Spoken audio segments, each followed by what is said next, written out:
The Christmas season is the most wonderful time of the year. All the candy, presents, the decorations, and Santa Claus. The jolly old elf that brings gifts to all the good boys and girls of the world, with his big belly and red suit.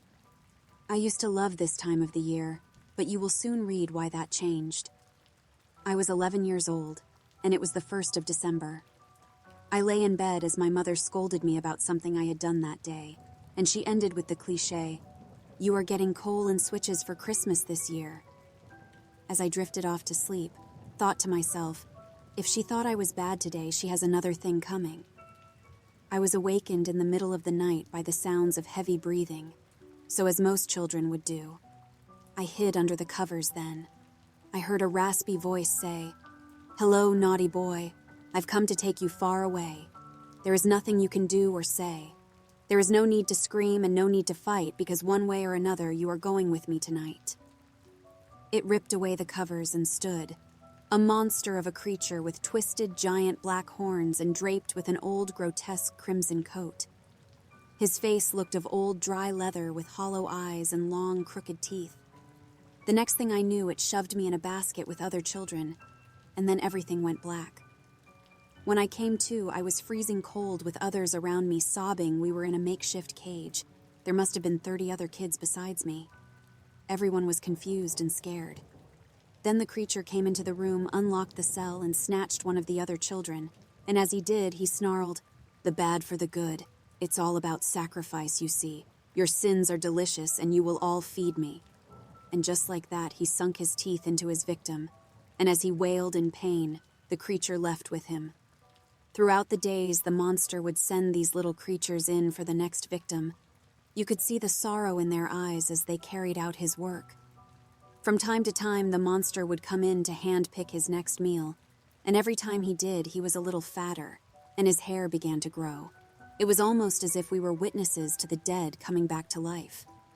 It started out with one child every couple of days, then to one a day, and now he would take 2 or 3 at a time. We made our plans and tried to escape, but to no avail, and the days drug on and on. I was the last child left in the cage. I knew that today would be the day the creature would eat me. It had been a while since he himself had come to collect his meal, and I could only imagine what he looked like now. Visions of the monster with his grotesque grin spun around in my head, and then I heard the now familiar sound of the lock opening, and I saw him walk in. I knew my time had come and I would be the next meal for the monster. As he approached me, I noticed something was different. His beard was full and his cheeks were merry. The coat that once was way too big fit him perfectly. He was fat and happy. He looked like a jolly old man, not threatening at all. But then he spoke. "It's Christmas Eve, child. There is no need to be frightened." I cried out in anger. "What kind of monster are you?" "Santa Claus," he chuckled. He saw the look of confusion on my face, and he laughed his deep, guttural laugh and began to speak. "It's all about sacrifice. It's simply to see. I take the bad and reward the good, and it pleases me. I'm Krampus to the bad, but Santa to the good. This part of my life is misunderstood." It made sense to me now. I had always wondered how a man living in the North Pole stayed so full and healthy with no vegetation or any other source of food. He smiled at my realization and said, "December is my month, my time to thrive, and I bet you are wondering why you are still alive." I nodded as he bent down and removed his hat. The horns shone bright. "Every year I do this. Every year it's the same. Every year I release one so the world will remember my name." I looked at him puzzled, and he picked up on my confusion and continued. "The reason I live, the reason I survive, is that all the children believe I'm alive.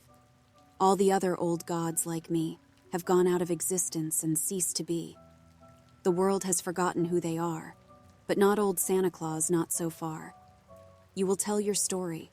You will tell your tale, though many won't believe, some of them will."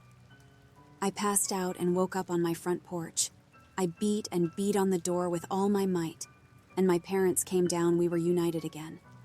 I told them what happened, but just like Santa said, though many won't believe you, some of them will. The only part they seemed to believe was I was with Santa. They forgot about him looking like a monster or eating children. So the spirit of Christmas lives on. The only reason I'm writing this after all these years is that my neighbor's little boy was taken last night from his bed.